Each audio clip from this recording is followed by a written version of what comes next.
Bueno, vamos ahora al capítulo quinto de San Lucas, a la vocación de Pedro, de San Pedro, o Simón Pedro. La vocación es el llamado, ¿no? Siempre el llamado que Dios hace. Y la vocación de Pedro sirve como modelo a todas las otras. Jesús lo conocía y conocía bien a Simón. Él ya había sanado a su suegra, eso ocurre justamente en el capítulo anterior, en el cuarto. Y también hacía tiempo que ya estaba un tiempo, digamos, en Cafarnaún haciendo milagros. Y Cafarnaún era justamente donde vivía Pedro. Seguramente también él formó parte, Pedro, de aquellos que escuchaban con gusto al maestro. Ahora bien, un conocimiento, incluso una amistad, o ni siquiera, digamos, los milagros, son suficientes para hacer de esto una vocación. Hace falta un llamado, una decisión de Jesús y una, por supuesto, respuesta determinada de parte de aquel que ha sido elegido. Pero siempre es Jesús quien tiene la iniciativa. No hay autoconvocados, hay llamados de parte de Jesús. Y en el momento querido. Por ejemplo, aquí se nos presenta que tienen necesidad de Simón. Le pide, le ruega alojarse un poco de la tierra, está en la barca de Simón, que también todo esto es un símbolo, la barca de Pedro es la iglesia. Bueno, está en esa barca, le pide de pescador un poco alejarse de tierra y sentado desde ahí, de la barca, enseña a las multitudes. Como con la samaritana, en el Evangelio de Juan, capítulo cuarto, Jesús se hace mendicante, y pide, propone a su interlocutor que lo ayude. Y digamos, esta, entre comillas, por supuesto, debilidad de Cristo es el que abre los corazones. ¿Quién no querría complacer, hacer algo por alguien que admira, ¿no? Y esta es una gracia, es un regalo. Aquel que generosamente pone a disposición su tiempo y su barca, le será dado mucho más, mucho más.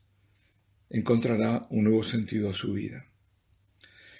Y luego Jesús realiza el milagro.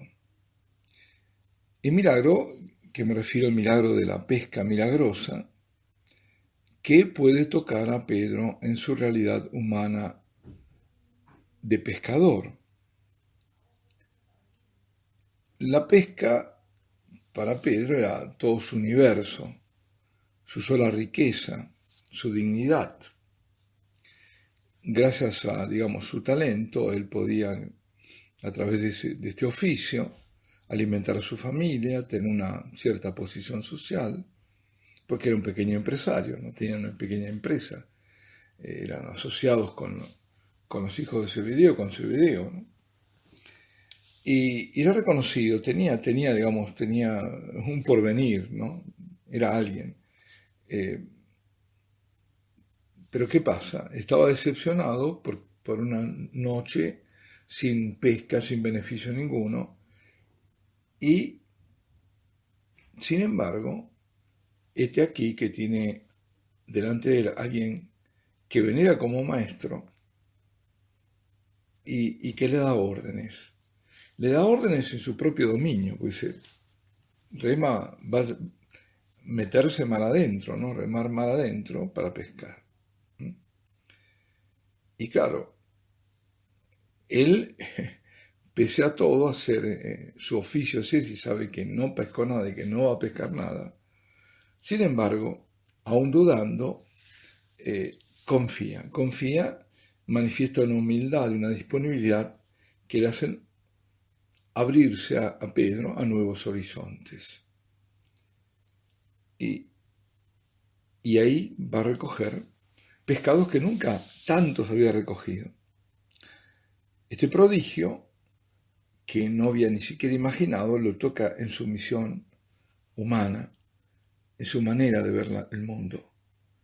Y en su simplicidad, en su sencillez, digamos, intelectual, comprende que ese es el negocio de su vida. El oficio de su vida es el Señor, que será ese amo, ¿no? Ese gran patrón, digamos, de los pescadores. Y a la vista de este milagro que Jesús acaba de realizar, que ha llenado, ¿no? Repletas están las redes, Pedro grita: Señor, aléjate de mí, porque soy un hombre pecador. Por estas palabras está reconociendo a la vez dos cosas. Por un lado, la santidad de Jesús, que Él no es un pecador. Y por otro lado, su propia miseria, la de el hombre delante de Dios.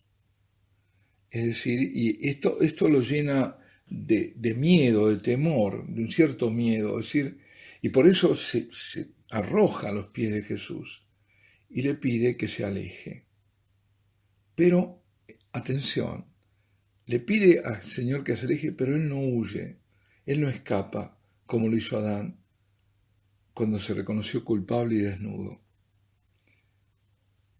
Pedro es pobre en el sentido bíblico. Su debilidad no es un escapar, sino es el miedo y es la confesión. ¿Y qué le responde Jesús? No temas, no tengas miedo. Como le dijeron los ángeles a los pastores, o como Gabriel le dijo a la Virgen María, pero era en otro plano absolutamente, porque la Virgen no era el miedo que tenía, sino que estaba asombrada. Pero como sí le dicen los ángeles a los pastores: no temáis. Tantas veces en la Escritura Dios lo ha dicho a sus profetas. Pedro está lleno de este temor de Dios, que es el opuesto al tener pavor de Dios. No es el miedo, o también el opuesto a la presunción, de que yo no tengo miedo porque no tengo pecados, ¿no? Es todo lo contrario. El pecado encuentra su origen en el rechazo de reconocer la propia pequeñez, en el miedo de un Dios que lo desenmascara, en el hecho de dudar de la bondad o de rechazarlo por orgullo. Porque solo Dios puede invitar al hombre a pasar por encima del abismo que lo separa de él.